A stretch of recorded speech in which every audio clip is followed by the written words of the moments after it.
3부 예배 가운데 오신 여러분들을 환영하고 축복합니다. 우리 옆 사람과 이렇게 한번 반갑게 인사하겠습니다.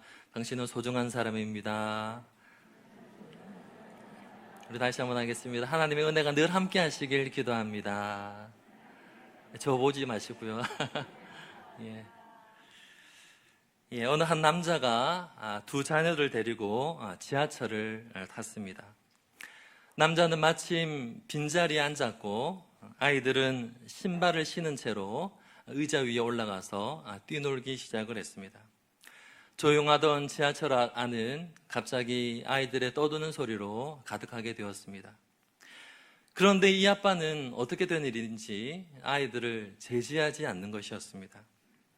그것을 한참 동안 지켜본 어느 한 남자가 화를 참지 못하고 이렇게 말하는 것이었습니다. 왜 아이들이 시끄럽게 구는 걸 가만히 내버려 두냐라고 말이죠. 그러자 이 아빠가 이렇게 말하는 것이었습니다. 죄송합니다. 조금 전 저희 아내가 교통사고를 당해 중환자실에 입원했다라는 소식을 지금 막 듣고 거기로 달려가는 길입니다. 생명이 위독하다라고 합니다. 아이들은 아직 이런 사실을 알지 못하는데 어떻게 말해야 될지 모르겠습니다. 내 사랑하는 아내가를 잃어버릴까 두렵기만 합니다. 이 말을 듣는 순간 화를 냈던 사람이 이렇게 말을 했습니다. 죄송합니다. 그런 줄도 모르고 그만. 그렇습니다. 이 사람은 지하철 안에서 떠들며 소리치는 아이들을 내버려두는 이 아빠를 도저히 이해하지 못했습니다. 별의별 생각이 다 들었던 거죠. 참다 못해 나라도 한마디 해야겠다라는 마음을 먹고 그렇게 말을 했습니다. 그러나 이 남자의 말을 듣는 순간 화났던 마음이 눈 녹듯이 사라졌습니다. 남자의 말을 듣는 순간 이해하지 못했던 상황들이 전부 다 이해되기 시작한 것입니다. 왜 가만히 있었는지, 왜 아이들을 가만히 내버려 뒀는지 전부 다 이해되기 시작한 것입니다. 이 이야기는 오늘 설교 주제를 드러내는 빛을 던져주는데요. 먼저 우리 4절 말씀을 함께 보실까요? 4절입니다. 시작. 내 생명을 찾는 자들이 부끄러워 수치를 당하게 하시며 나를 상해하려는 자들이 물러가 낭패를 당하게 하소서. 여기에 낭패라는 말이 나오는데 이 말은 앞서 나오는 수치라는 말과 의미가 같은 뜻입니다. 그러니까 수치를 당하고 또 수치를 당하게 해달라라는 것입니다. 고개를 들 수 없을 만큼 그들로 하여금 부끄러움을 당하게 해달라라는 것이죠. 계속해서 8절입니다. 멸망이 순식간에 그에게 닥치게 하시며 그가 숨긴 그물에 자기가 잡히게 하시며 멸망 중에 떨어지게 하소서. 여기에 멸망이라는 말이 2번 반복해서 사용됩니다. 이것은 굉장히 파괴적인 말이죠. 이 말을 우리 일상적인 말로 옮기면 지옥에나 떨어져 버려 라는 말이 의미입니다. 그러니까 시인이 지금 사용하고 있는 이 두 단어, 곧 수치와 멸망이라는 말은 지나쳐도 한참 지나친 말입니다. 웬만간에서는 사용해서는 안 될 그런 말이죠. 그러나 시인은 거침이 없습니다. 이런 것들을 보면 이런 생각이 듭니다. 하나님을 믿는 백성이 이런 말을 해도 돼? 믿는 사람이 어떻게 이런 무시무시한 저주의 말을 할 수 있어? 그건 경건하지 않아. 아무리 화가 나고 미워도 그렇지 어떻게 사람을 향해서 지옥에나 떨어져 버려 라는 말로 저주를 할 수 있어? 이건 믿는 사람으로서 할 말이 아니야. 그렇습니다. 시인의 이 파괴적인 말의 사용은 우리를 어리둥절하게 만듭니다. 이렇게 기도해도 되나 싶습니다. 그래서 경건한 저와 여러분 우리가 듣기에 이 시의 내용들이 굉장히 거북하기까지 한 것입니다. 왜 이렇게 기도하는지 이해가 안 되는 것이죠. 그러나 사랑하는 여러분, 시인이 지금 처한 상황을 한번 보시겠습니까? 우리 PPT 1번을 보시겠어요? 저것이 오늘 우리가 읽은 시편 35편의 내용인데 빨간 내용을 보십시오. 나와 다투는 자, 나를 쫓는 자, 내 생명을 찾는 자, 나를 상해하려 하는 자, 까닭없이 나를 잡는 자, 까닭없이 해하려고 함정을 파는 자, 불의한 증인들, 선을 악으로 갚는 자, 나의 넘어짐을 기뻐하는 자, 이를 가는 자, 나를 향해 입을 크게 벌리고 하하하며 비웃는 자. 여러분, 이런 사람들이 여러분 주위를 둘러싸고 있다라고 생각해 보십시오. 여러분이 다니는 회사에, 여러분이 만나는 그 모든 상황들 가운데 이런 사람들이 있다라고 생각해 보십시오. 생각만 해도 아찔하지 않습니까? 사소한 일로 나와 다투고 이유 없이 나를 미워할 뿐만 아니라 나의 안됨을 기뻐하는 그런 사람이 한 사람만 있어 보십시오. 우리의 삶은 깨어지고 말 것입니다. 극도의 스트레스에 의해서 자동으로 다이어트가 될 것입니다. 아침마다 눈을 뜨는 것이 괴롭고 회사 가는 것이 괴로울 것입니다. 시인이 바로 이런 상황에 놓여 있었던 것이죠. 맨정신으로는 도저히 살아갈 수 없는 극도로 스트레스 받는 상황 가운데 놓여져 있었던 것입니다. 이런 상황 속에서 시인이 자신의 원수들과 대적자를 향해서 저주의 말을 쏟아냈던 것입니다. 물론 시인은 처음부터 그랬던 것은 아닙니다. 우리 13절과 14절 말씀을 보실까요? 우리 함께 읽어보겠습니다. 시작. 나는 그들이 병들었을 때에 굵은 베옷을 입으며 금식하여 내 영혼을 괴롭게 하였더니 내 기도가 내 품으로 돌아왔도다. 내가 나의 친구와 형제에게 행함같이 그들에게 행하였으며 내가 몸을 굽히고 슬퍼하기를 어머니를 곡함같이 하였도다. 보세요. 시인은 자신을 미워하고 대적하는 원수를 향해서 믿음의 사람답게 선을 베풀었습니다. 그들이 병들었을 때 마치 내일처럼 기도했습니다. 그들이 어서 빨리 회복될 수 있도록 마치 내 자식이 아픈 것처럼, 어미가 자식을 위하는 것처럼 그렇게 하나님께 절박하게 간절히 기도를 드렸죠. 그러나 대적들은 이런 시인을 배반했습니다. 은혜를 원수로 갚았고요, 선을 악으로 갚았고요, 날마다 베푸는 호의를 배반으로 갚았습니다. 심지어 자신의 생명을 빼앗고자 함정까지 봤던 것입니다. 그러니 얼마나 답답하고 속상하겠습니까? 얼마나 가슴이 아프겠어요.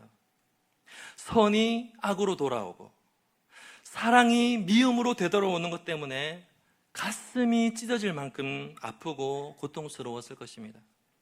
심지어 끊임없이 선을 악으로 갚는 것 때문에 견딜 수가 없었을 것입니다. 이것이 바로 시인이 처해진 상황이었던 것입니다. 이런 상황을 이해하게 되면 우리는 비로소 시인을 이해하게 됩니다.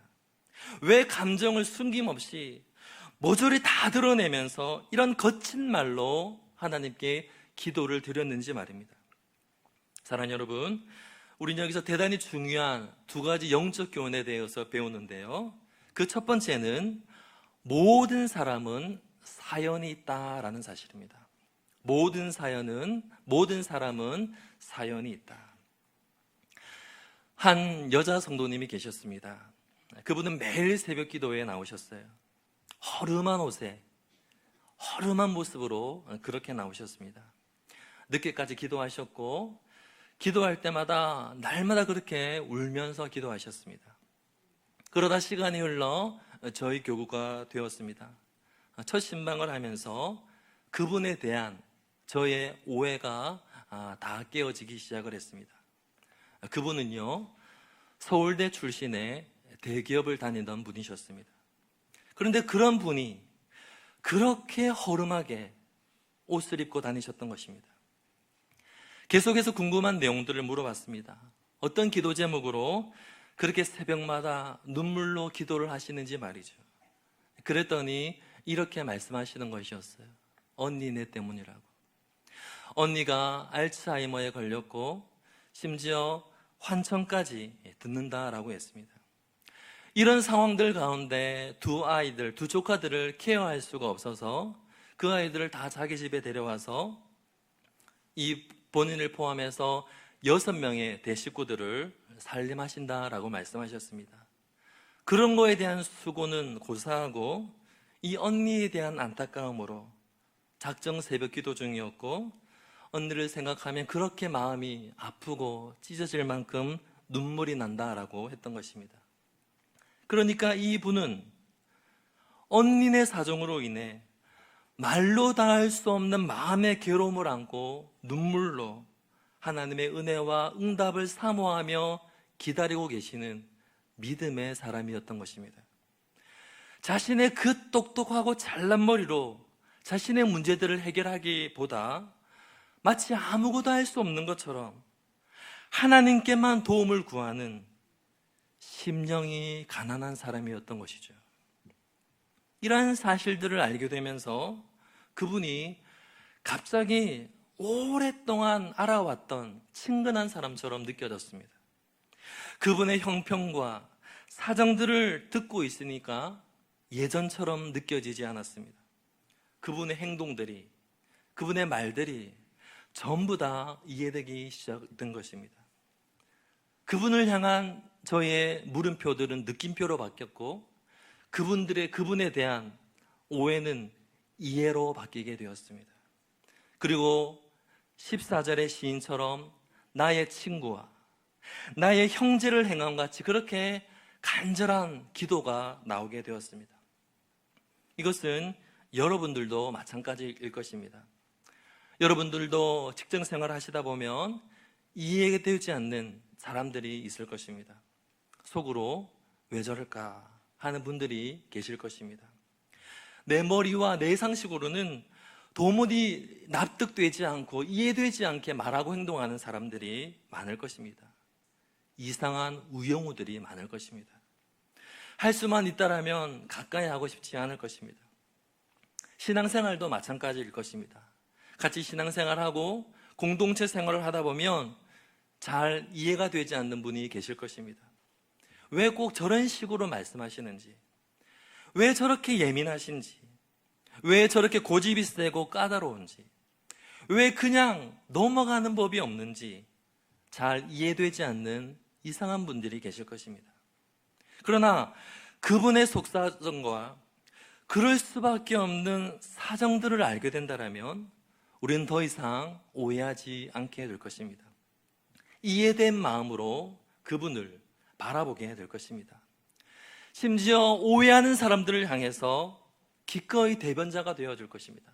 그런 분 아니라고, 사정이 있어서 그렇다고. 그렇습니다, 사랑하는 여러분. 사람마다 전부 다 사정이 있습니다. 나름대로의 사연을 안고 살아갑니다. 또 그럴 만한, 이해할 만한 이유들을 다 가지고 있습니다. 우리가 그러한 것들을 이해하지 못한다면 날마다 관계 속에서 오해하며 살아가게 될 것입니다.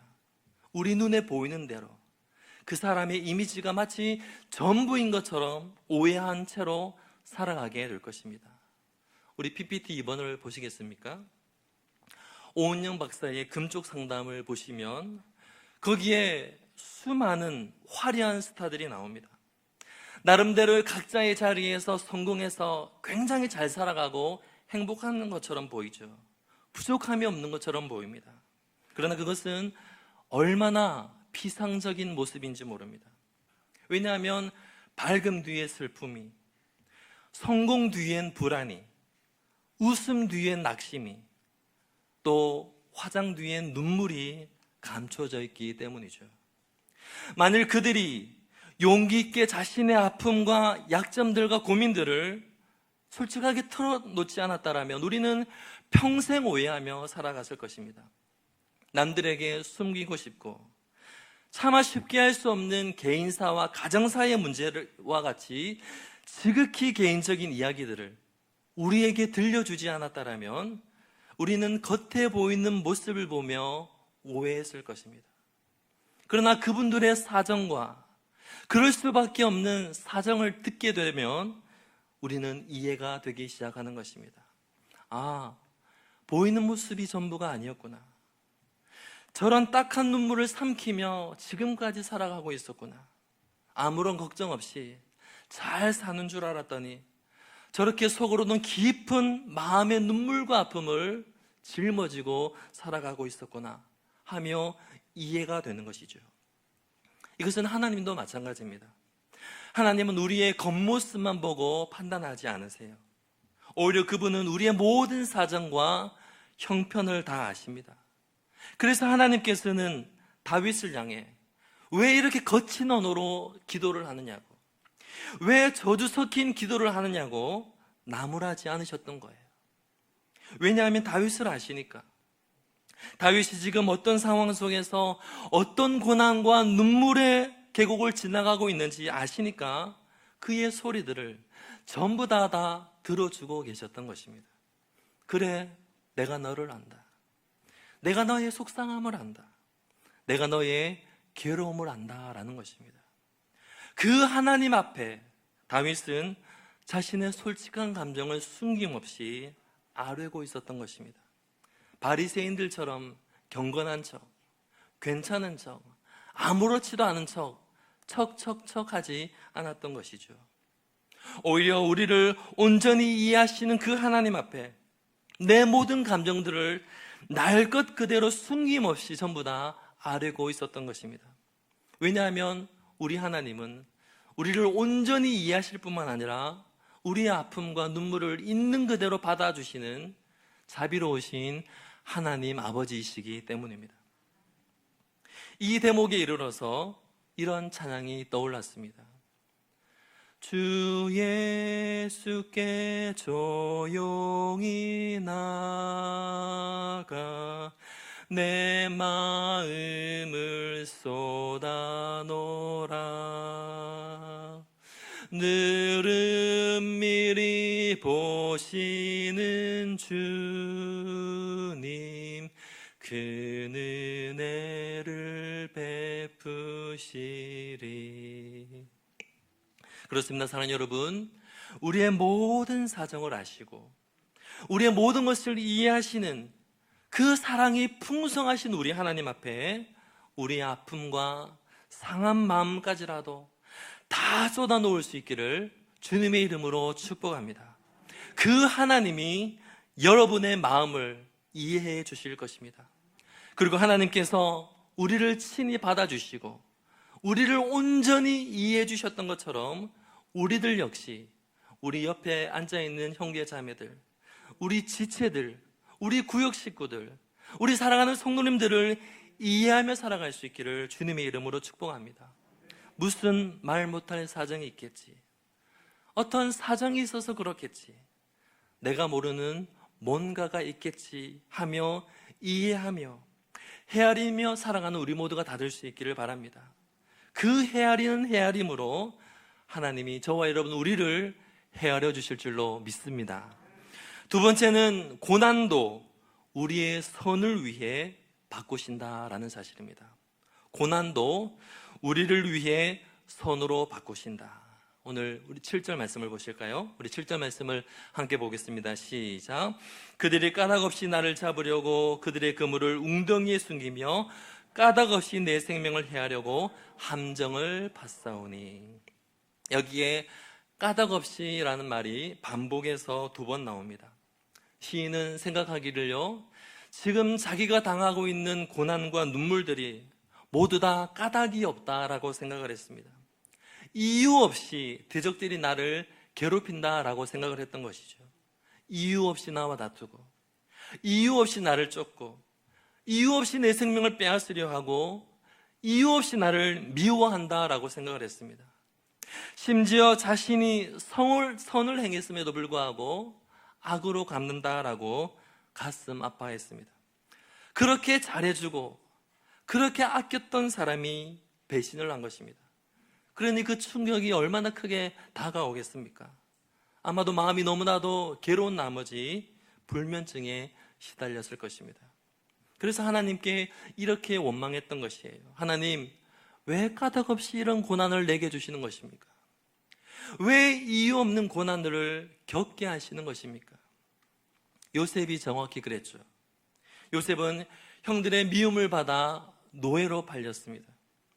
여주인에 대한 신앙을 지켰는데, 유혹에 대한 신앙을 지켰음에도 불구하고 그는 감옥으로 버려졌습니다. 이것은 정말이지 까닭없는 고난처럼 보였습니다. 그러나 이 모든 고난 속에는 요셉조차 알지 못하는, 요셉조차 상상할 수 없는 놀라운 하나님의 계획이 숨어 있었습니다. 그것은 무엇입니까? 그것은 바로 아버지 야곱을 비롯해 형제들의 구원이었습니다.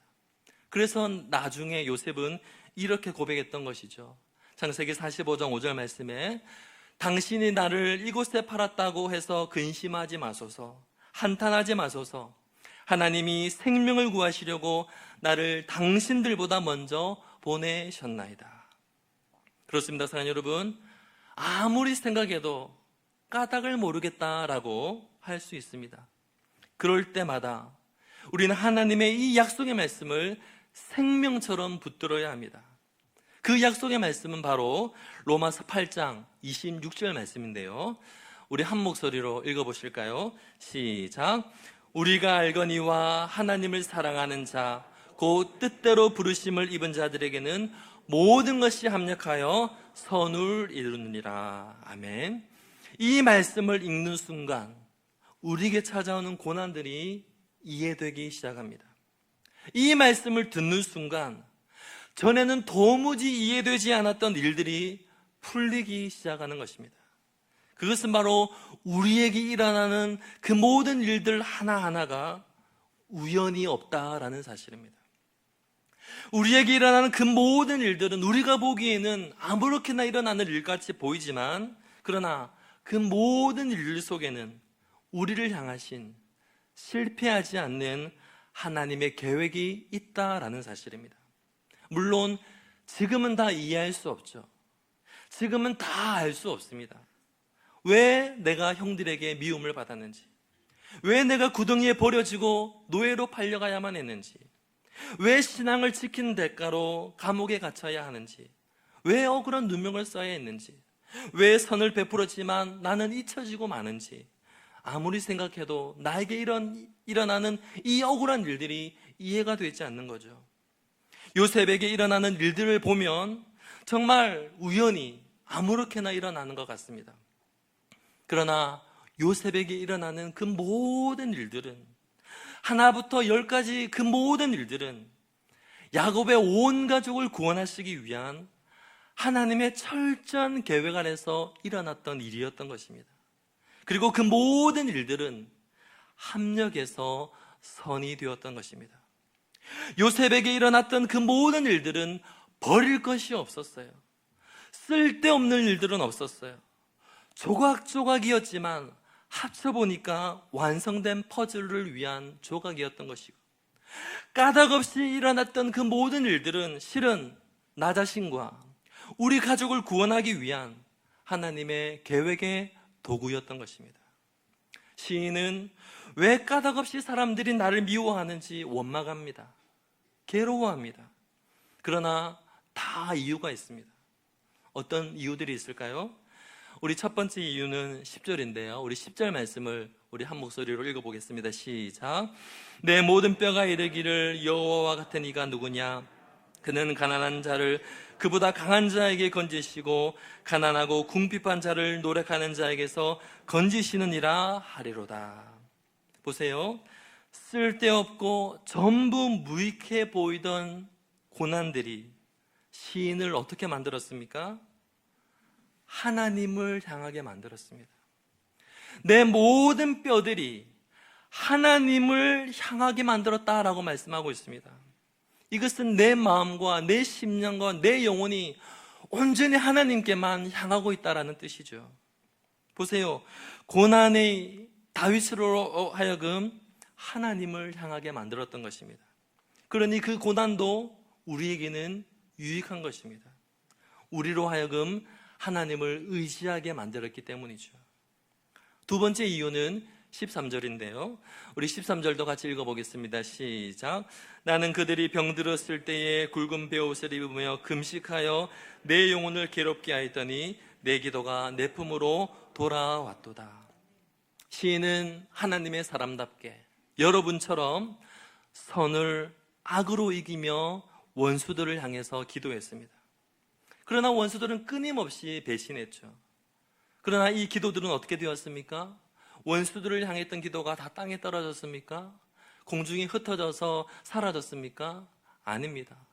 선으로 악을 이기며 하나님을 향해 기도했던 그 모든 기도가 내 품으로 다 돌아왔던 것입니다. 선으로 악을 이기면 이 모든 기도들이 결국은 내 품으로 돌아온다는 사실들을 고난을 통하여서 배우고 있었던 것입니다. 만일 고난이 없었으면 이런 중요한 신앙의 원리들을 결코 배우지 못했겠죠. 그리고 세 번째 이유입니다. 과부의 사정은 과부가 안다고 하지 않습니까? 다윗 역시 어려운 고난을 많이 겪었으니 고난을 지금 겪고 있는 많은 사람들을 이해하는 마음이 넓어지게 되었을 것입니다. 요즘에 김동호 목사님의 날마다 기가 막힌 새벽, 날기새라는 설교 방송을 자주 듣고 있습니다. 그분의 설교가 얼마나 힘있게 다가오고 살아 움직이는 하나님의 말씀으로 저에게 부딪혀 오는지 모릅니다. 왜냐하면 목사님은 저 구름 위에 앉아서 뜬구름 잡는 설교를 하시는 것이 아니라 무려 암을 3개나 가지고 항암 치료를 받으면서 말씀을 의지하며 믿음으로 살아가고 계시기 때문입니다. 그러니까 그분의 말씀을 들으면서 비슷한 환경과 상황 가운데 놓여있는 고난당하는 많은 성도님들이 그분의 말씀이 그렇게 힘과 위로로 다가오는 것입니다. 눈물 젖은 빵을 먹어보지 않은 사람은 결코 다른 사람들의 어려운 사정을 모를 것입니다. 머리로는 알죠. 머리로는 압니다. 그러나 가슴으로는 내려오지 못합니다. 그래서 세상에서 가장 어려운 여행은 머리로부터 가슴으로 내려오는 여행이라 하지 않습니까? 가슴이 움직여지지 않는 거예요. 가슴이 움직여지지 않는 거예요. 그런데 떨어져 보기도 하고 실패해 보기도 하고 아파 보기도 하고 헤어져 보기도 하고 병에 걸려 보면 비로소 그 상황 가운데 놓여 있었던 다른 사람들의 마음들을 비로소 이해하게 되는 것입니다. 아, 그때 집사님 실직하셨는데 진짜 많이 힘드셨겠다. 아, 그때 권사님 사고로 아들 잃으셨는데 얼마나 가슴 찢어지게 아프셨을까. 비로소 이해가 되는 것입니다. 그렇습니다. 아픈 만큼 성숙하게 됩니다. 아파본 사람이 다른 사람을 진정으로 동정할 수 있습니다. 고난 당해본 사람이 고난 당하는 사람을 위할 수 있습니다. 그 헤아림으로 헤아릴 수 있는 것이죠. 그러기에 시인은 비록 까닭없이 고난을 당하고 있었지만 쓸데없는 것이 아니었어요. 고난을 통해 하나님을 의지하게 만들었고 기도가 내 품으로 돌아오는 것을 경험했으며 무엇보다 고난당하는 사람을 이해할 만큼 우리의 마음이 하나님을 닮아 깊어지게 되었기 때문입니다. 고난이 아니었으면요 결코 그렇지 못했을 것입니다. 그러기에 까닭없는 고난도 우리에게 유익한 것이죠. 까닭없이 일어나는 고난마저도 헤아려 보면 우리를 다듬어 가고 계시는 하나님의 자비로운 손길인 것입니다. 그 손길을 통해 지금 우리가 정금으로 빚어지고 있는 것입니다. 우리가 눈물을 쏟은 만큼 하나님의 형상으로 빚어지는 것입니다. 그 빚어짐을 통해 우리가 그리스도의 온전한 형상으로 닮아가게 되는 것이죠. 사랑하는 여러분 가운데 혹시 이 시인처럼 고난 가운데 계신 분이 계십니까? 까닭 없는 고난과 이유로 괴로워하는 분이 계십니까? 그렇다면 우리의 모든 뼈들이 우리의 마음과 우리의 심령이 하나님을 향할 수 있기를 주님의 이름으로 축복합니다. 그 고난마저도 하나님은 저와 여러분 우리의 유익을 위해 사용하여 주실 것입니다. 그 고난을 통해 우리의 내면을 더 깊이, 더 성숙한 사람으로 빚어 가실 것입니다. 그리고 마침내 시인처럼 이렇게 고백하게 만드실 것입니다. 28절 말씀입니다. 나의 혀가 주의 일을 말하며 종일토록 주를 찬송하리로다. 아멘. 그렇습니다, 사랑하는 여러분. 우리의 마지막은 언제나 해피엔딩입니다. 비록 우리의 삶에 고난이 많을지라도, 눈물의 골짜기를 지나가고 있을지라도, 그러나 우리의 맨 마지막은 찬송입니다. 눈물 골짜기를 지나가고 있을지라도 그것이 우리의 삶의 종착지가 아니라 우리의 마지막은, 우리의 결승점은 언제나 구원이요 부활인 줄로 믿습니다. 그러므로 사랑하는 여러분, 이해할 수 없고 까닭조차 알지 못하는 고난을 통해 우리를 위하시고 선으로 바꾸실 뿐만 아니라 마침내 찬송하게 하실 우리 하나님을 더욱더 신뢰하며 사랑하는 믿음의 신실한 백성들이 다 될 수 있기를 주님의 이름으로 축복합니다. 말씀을 맺겠습니다.